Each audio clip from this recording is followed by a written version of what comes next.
This is Mike Roth on Open Forum in the Villages, Florida. This season, we're going to be changing the name of the podcast because we are increasing our emphasis on activities and health for seniors over 55 years of age.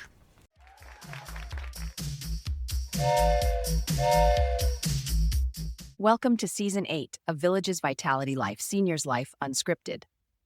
Our podcast used to be called Open Forum in the Villages, Florida.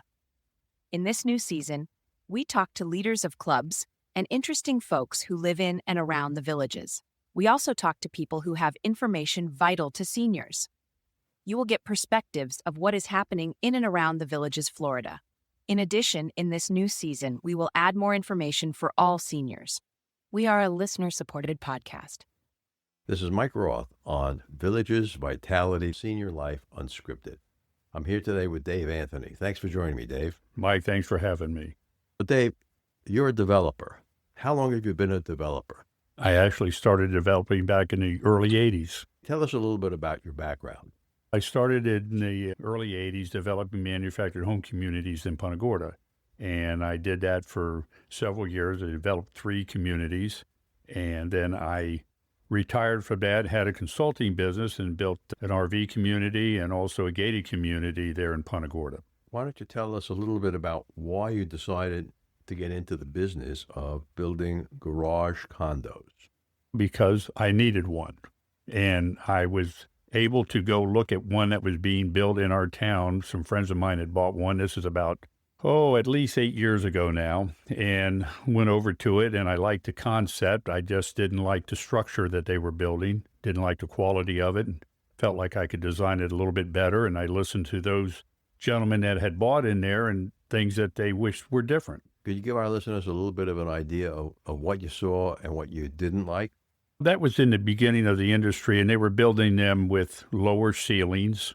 They did not use LED lighting or high bay lighting. The ceilings were only 16 feet high, so if you wanted to build a mezzanine or a second level, you couldn't do it.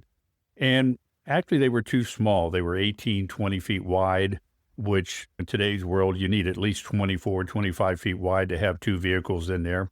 So I just started researching it and spent time going around the state of Florida looking at other developments of what they did and learned more from what I didn't want to do than by what I wanted to do. And then I sat down with my architect and my engineer that I had used in the manufactured home business, and we designed what we have today. So today you're building condo garages here in the Villages area. That's correct. Next question is going to be, why the Villages area? Some of my customers moved here for the lifestyle of the Villages. So we were in Punta Gorda, and I built the first complex, and some of those folks that bought from me actually moved up here. And about 4 years ago, they called me up and said, Dave, we think you ought to come up here and take a look at the area and think about building up here because we don't have the product that you have up here for us. And we'd like for you to come up and meet with us. So I did. Now, let's talk a little bit about some of the features that are in your garage condos. First of all, are they all season air conditioned?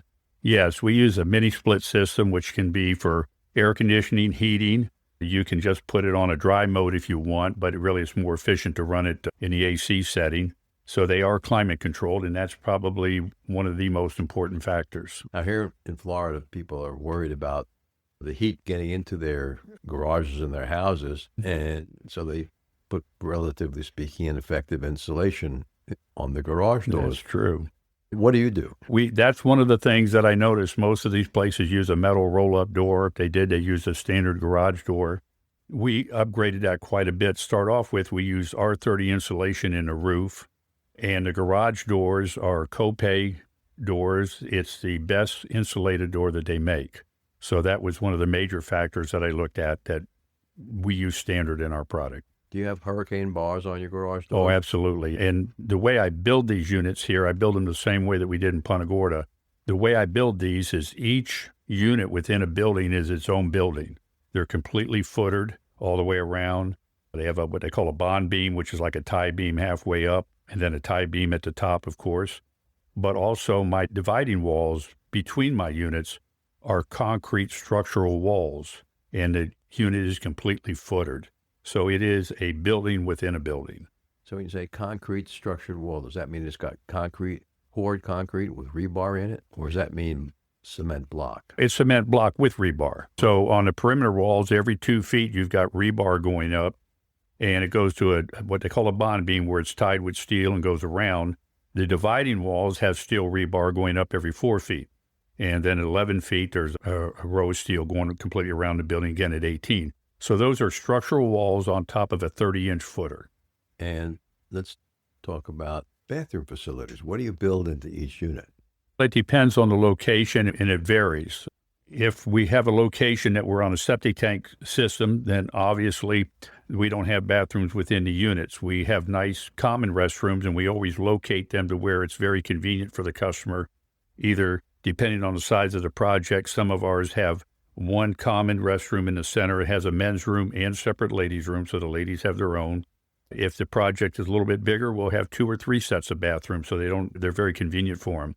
If we have a location where we're on sewer, we will offer some of the buildings to be prepped for a bathroom, and a person can add a bathroom, but we still do the common bathroom, because in Punta Gorda, all but one of my first project was on septic tank. The rest of them were on sewer. And actually, I've only, out of 200 units that I've done in Punta Gorda, I've only had 4 people add a half a bathroom. They find that the common restrooms are convenient enough to them, and they don't lose storage space.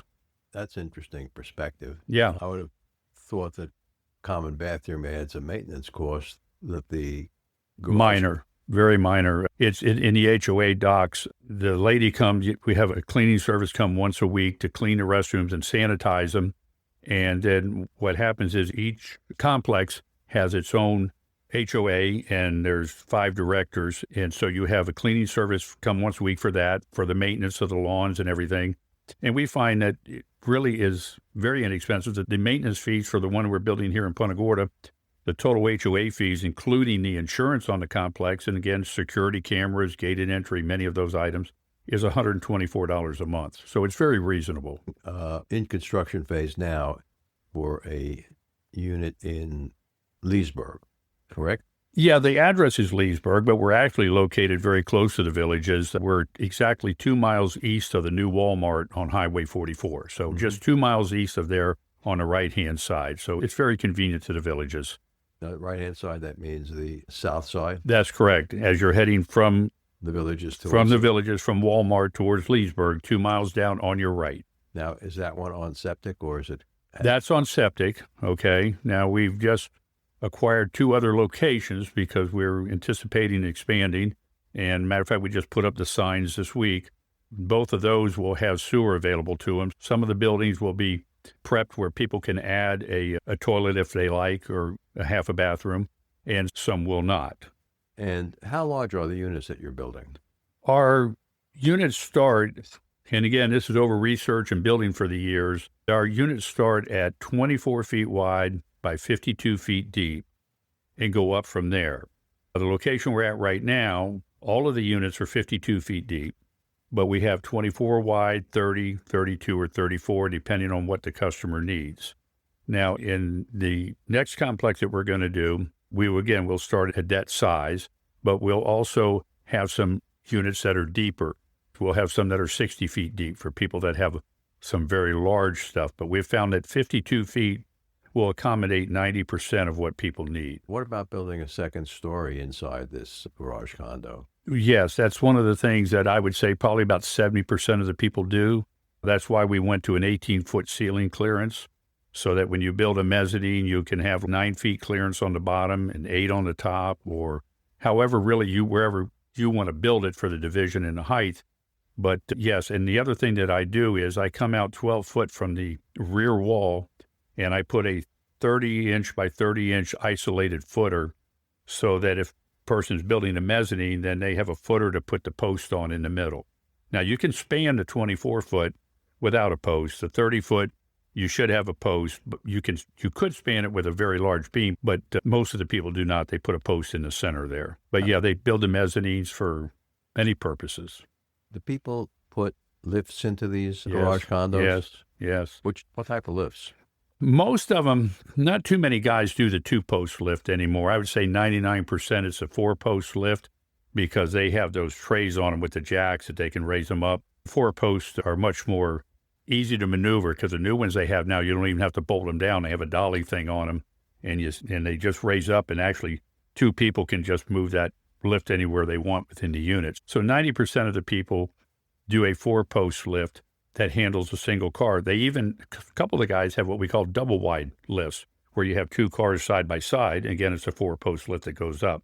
Now that one they normally bolt down because it's too big to maneuver around. And installing the lift is something that you would do for the condo owner? We don't do it, but we assist them. The same way if they want a mezzanine, okay, we have a framer that does it, and we help them coordinate to get it done.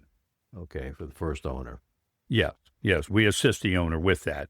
We don't do it ourselves. Our units come, I can tell you what they come with standard. They come with a mini split system. They come with 100 amp service.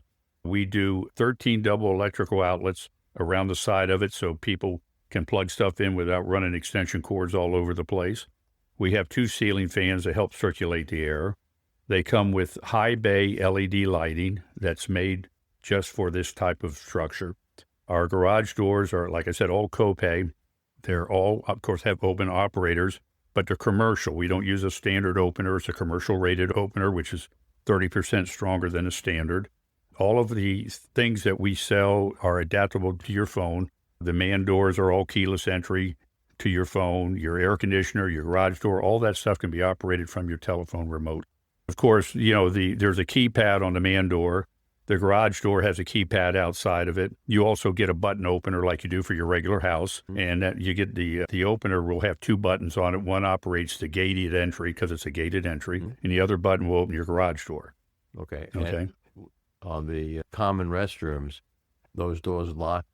We used to lock them, but we changed because of ladies brought it to my attention. We use what I guess you'd see at an airport or a commercial place where you go up to the door and it'll say open or used on it. So when a lady goes inside the door, she can turn around like a deadbolt and throw the lever and it says occupied. That way, if a lady or somebody's in there using the restroom and you're in a cubicle, nobody can open the door and come in. Since the area is gated and everything and we have security cameras, we've switched over from Now, first when we did a keypad, but it was actually the ladies that recommended to me to go to a different type system. So you say you have cameras. Where is the recording made for these cameras? Where does it go? Where we do the common restrooms, we have a maintenance room, and inside that maintenance room is a control system for the cameras. We also have Wi-Fi. We bring the service into the complex, and then we have repeaters throughout the complex. So every unit has Wi-Fi to it, which is included in the HOA fees. So all of that equipment is in a locked room and storeroom inside the men's room.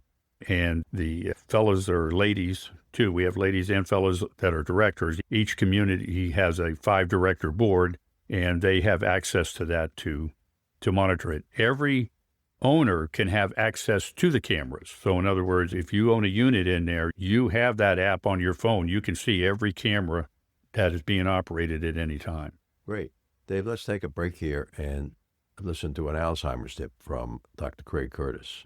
And these new antibodies, in particular trontinemab, appears to be about 10 to 15 times safer and remarkably removes the amyloid in about 3 to 4 months versus about 1 year to 18 months on the existing medications. So this is a really significant breakthrough. It's currently in clinical trials. The good news is we're in the final phase. That study began about a month ago in late December 2025 and will enroll approximately 1,500 people across the United States and in other countries. And to learn more, visit his website, craigcurtismd.com, or call 352-500-5252 to attend a free seminar. Thank you, Dr. Curtis, for that Alzheimer's tip and information. This is Mike Roth. I'm back with Dave Anthony. Now, Dave, in your building of these garage condos, what made you make the decision to make them condos as opposed to just rental garages? Because it's an investment. And fellows that I talked to that were renting in buildings, most of those buildings were not built to the quality of what we're building. And the other thing is they couldn't modify it the way that they wanted. So if a gentleman's renting a building, if he could build a mezzanine, he would invest all that money and never own it. So this is a tangible piece of property that you can sell, you own, and you can go inside and design it to fit your personal needs. We've been doing this now for 7 years. In Punta Gorda, we've just finished our 5th complex in Punta Gorda, and they're under such demand that we don't even have a resale available. If it comes available, it's usually gone within 2 to 3 days, and that's usually because somebody within that community wants another unit or a friend wants a unit. So it's a very good investment rather than just renting and not getting any return on your money. There is another community or off-site garage rental space here in the Villages area near Brownwood. In that development, they have allowed some commercial businesses to come in, golf cart repair shops, and they have golf carts all over the place. What are the restrictions in your community? It's in the HOA documents. It's very clear that these are for private personal use only. That's what we call a flex-based business, where people can either use it for personal or for business. So ours is very clear in the HOA documents that this is for private use only, no commercial businesses, not even storing of business stuff. So in other words, one of my good friends in Punta Gorda is a plumber, and he owns a unit, but he cannot store his plumbing supplies in there. No, this is strictly personal stuff. The point is to not have, my friend is a plumber, he's got employees. So he sends one of his employees over to get something out of it. So then you lose control of who's coming and going. So the concept is there's nothing wrong with that, but it needs to be separate. And I've found that's really important to my buyer, that this is for personal, private use only. So the property that you're building in Leesburg, what is the exact name of it that someone would see? It's called Premier Garage Condos. Premier Garage Condos. Is that going to be the same name for the units in Wildwood? What we're doing is since we've expanded to keep it simple, we've branded ourselves. If you go to us on the website, it's Florida Premier Garage Condos. So then it would be Premier Garage Condos Wildwood, Premier Garage Condos Sumterville, Premier Garage Condos Leesburg. The condos that you're building in Leesburg, how many units actually are there? There's 37 units. I built it in 2 phases, and the reason for that is not to save money. It's for 2 reasons. One is when you build a complex and you've got 6 buildings, the county or the city wants you to complete all 6 buildings before you can sell any of them. So Right. what we're building the first 4 buildings, which will be completed end of May, early June, and those folks can move in. The second 2 buildings, the last 2 buildings, we have already done the site work. We're going to start building those buildings in mid to late April. So the reason we did that is we could complete the first 4 buildings. Those folks can move in while we're building the other 2. But the other factor is I found out is by what people want in the first 4 buildings tells me what sizes I need to have in the other 2 buildings. So if my sales are leaning more towards a 30 wide or a 34 wide, then we make the mix stronger towards those size of units. I see. So we let the customer tell us what they want, and then we try to build the best we can to what their demands are. Good. And our listeners are listening to this in April of 26 at the earliest. But right now in March, what percentage of the 37 units have actually been sold? The first phase is 24 units. We only have 1 left. You only have 1 left. 1 left out of 24. A lot of folks were looked at us, and once the buildings went up and they could feel them and touch them, then they could see the product I was building. The other thing is they wanted to make sure we were real and going to build. And a few of the people, about 7 of them, actually, I invited them to come down to Punta Gorda and see what we built, and that helped them tremendously. But now that the buildings are up and 95% completed, the last 2 months the sales have gone very strong. We just released taking reservations in the second phase, which is 13 units, and we've already sold 3 of those. What the asphalt work is done? The asphalt goes down the end of March, early April. The asphalt will be down, and the garage doors are on. The buildings are painted. We're just finishing up the trim work, and then we get the asphalt down. Then we can do the landscaping and everything that we need to do. How tall is the fence that goes around the place? It's a 6-foot black fence. We have lighting on the front of the buildings with landscaping. It's very attractive. They go on our website. But over each garage door, bay door up above, there's light that comes down a cone shape in a very soft color lighting that's on every night. So the whole place is lit up every night, not bright white to where it's abusive, but a very soft lighting. So it's lit up very nicely, and it has the cameras. So it makes a really good appearance. Every building has a camera pointed directly at it. We also have cameras pointed at an entryway, so nobody can get in and out or go get around any building without being on camera. And of course, we put a lot of signs up to let people know that there are cameras. These buildings don't have any windows in them for a couple of reasons. Number one, we built these to withstand heavy storms. We don't, even if they are hurricane-rated windows, we didn't want that. And also reduce any areas for people to access the buildings. In your condo agreements with the owners, are there any other restrictions that are different in your world than other garage condos?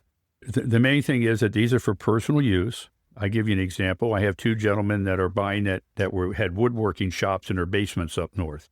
So they're making them woodworking shops. I got a gentleman that bought one for himself, and he bought one for his wife, and his wife does pottery and flowers. So they're doing their hobbies in those rooms. I have another gentleman that bought one in Punta Gorda, and also up here, gentleman up here, who's putting a pickleball court inside his and a golf simulator. Okay. So it's a great variety. And then I have people that just store an RV and a boat, strictly storage. We have the car guys. So it's a variety. I wanted to wash my car. Could I do it in the garage? No, you do it right in the front. We put a water spigot out front of each unit. We do not have drains within the units. We designed ours so we have minimum 80 feet driveways between the buildings. And that's huge because then you've got a big turning radius if you've got a trailer or even a car trailer behind your thing. So the 80 feet between the buildings is very important for turning radiuses. But also, then if I'm out front washing my vehicle and you want to go by me to get down to your unit, you still got another 60 foot of clearance to go around. Okay. So you wash the unit out front, then you put it away inside. Let's talk about the garage doors themselves. You said you have hurricane bars on them. Do you have insulation on the garage door hurricane bars? The garage door is insulated. They come out, it's 2 and almost 3 inches thick. So the insulation is part of the garage door. Then the hurricane bars are on the inside. And to give you an example, the rating up here, your hurricane bar is a 2-inch, ours is 4-inch. So, and our man doors are solid too. They're not hollow doors, they're solid doors. And I can't tell you the exact material, but it's not a steel door. When a gentleman asked me one time, how come it's not a steel door? Steel rust in Florida. So the door that we use, it's a type of composite door. They're very expensive, but it'll last forever. It won't rot. So there's no wood rot and there's no rust rot. So you don't have anything like a little office or a little study room inside?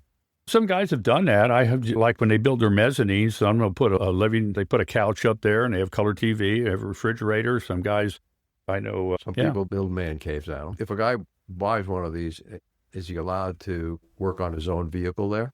You can work on your vehicle. Inside, you're on your lift. You want to change the oil, and that's part of it. These guys that have cars, that they work on them, I have one. So, yeah, I work on my vehicle in there, but no painting. Now, how strong are the cooling units that you put in? You said they're the split units. How many BTUs of cooling are you putting in? It's a 2-ton unit, and this wasn't designed by me. It was designed by the engineer that does that in Punta Gorda, and that's the reason for the 2 ceiling fans is that the idea is that if you set the thermostat, most people set it at either 78 or 80. I set mine at 78. We put in 2 commercial rated ceiling fans. They're steel fans, and we have rheostats on them. You leave them on a low setting, and that circulates the air through the building. And like I say, we've done over 200 of these units and not had one issue with any of them. My electric bill averages just under $60 a month year round. They're very efficient. So is there any outside air put into the units?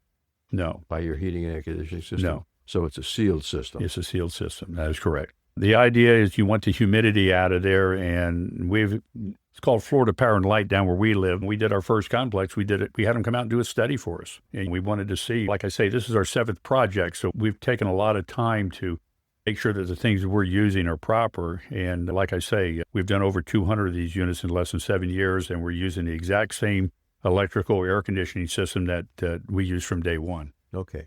Could you talk, Dave, a moment about resaleability of these units? People are buying them as in quotation marks, condos, therefore treat it as an asset. We know about all the problems with condos in South Florida. What have you done here to make the units resaleable? The quality of the way we build them. It's like buying a house in a neighborhood. The neighborhood creates a value. So the way we design our community, number one, with the wide boulevards, and then the way the structure is made, it's not a steel building, it's a block building. It's going to last a long time. So that creates value. And the HOA with the restrictions and the guidelines creates value. What about the waterproofness of the garage door? How far above the floodplain are you? Each piece of property is different. Some of the properties are in a floodplain, some are in a 8-foot or 9-foot. Whatever the floodplain is, we're always at least 1.5 feet above whatever the minimum requirement is. But again, some properties are in an 8-foot flood elevation, some are in a 9, some aren't in it. They're in what you call an X zone, which is basically no flood zone. So that varies according to the location. Now, what you haven't told our listeners, Dave, is how to get a hold of you. If you go to the internet and you Google up Florida Premier Garage Condos, you're going to come up and you're going to see our homepage, which is going to show you the locations of the projects in Punta Gorda, Inglewood, and the ones I'm working on up here. And it'll give you a lot of great information. And then there's a form you can fill out for us to send you more information. And I want to tell people we are an open book. We have people all the time that come to us and want information. And Carol, who's my assistant, has a nice package she sends out. You don't have to give us a deposit. You don't see anything. We'll send you all the HOA documents, all the cost factors, every piece of paper you need. We feel like we're an information giver. This is a product that people purchase it if they want it. And if they don't want it, it doesn't fit into their lifestyle, that's fine. Now, is there an email address for you? Absolutely. You can contact me personally, directly, and a lot of people do. Every person that's ever bought from me in my life, whether it was one of my manufactured homes or this business, I give out my personal email and my personal cell phone number. Which is? And my email is my last name, Anthony, Anthony, 0429 My phone number is area code 941-628-2073. And I can tell you if I don't answer, it's because I'm on the phone, but I can promise you I never go to bed at night without returning my phone calls. Good. Dave, is there anything else that you wanted to tell our listeners that I failed to ask you? Yeah, what I learned in this business, which surprised me, and again, I got into business because I wanted a place to start off with storing my fifth wheel and my boat. But what I found out was I really wasn't in the storage business, okay? You become a lifestyle, because what happens is you now got association with guys that have like interest, where you might live in a neighborhood where you have cars in your garage, but your neighbors don't. So this is a place where guys get together that have common interests, and I've got a whole circle of new friends, and we get together. Like we'll go down there, and Bob will invite me over to come look at what he's doing to his cars, and then we'll sit there and have a beer. I go down there and watch the football games. It's more than just a garage condo. It really is. You become a lifestyle, and you meet a whole circle of new people. Great. Thanks a lot for being with us, Dave. Thank you. Remember, our next episode will be released next Friday at 9 a.m. Should you want to become a major supporter of the show or have questions, please contact us at mike@rothvoice.com. This is a shout out for supporters Tweet Coleman, Ed Williams, Duane Romick, Paul Sorgan, and Dr. Craig Curtis at K2 in the Villages. We will be hearing more from Dr. Curtis with short Alzheimer's tips each week. If you know someone who should be on the show, contact us at mike@rothvoice.com. The way our show grows is with your help. Text your friends about this show if you enjoyed listening. Use the fan mail button on our homepage, villagesvitality.life, to leave comments. Be sure to include your name, email, and phone number. We thank everyone for listening. The content of the show is copyrighted by Roth Voice 2026, all rights reserved.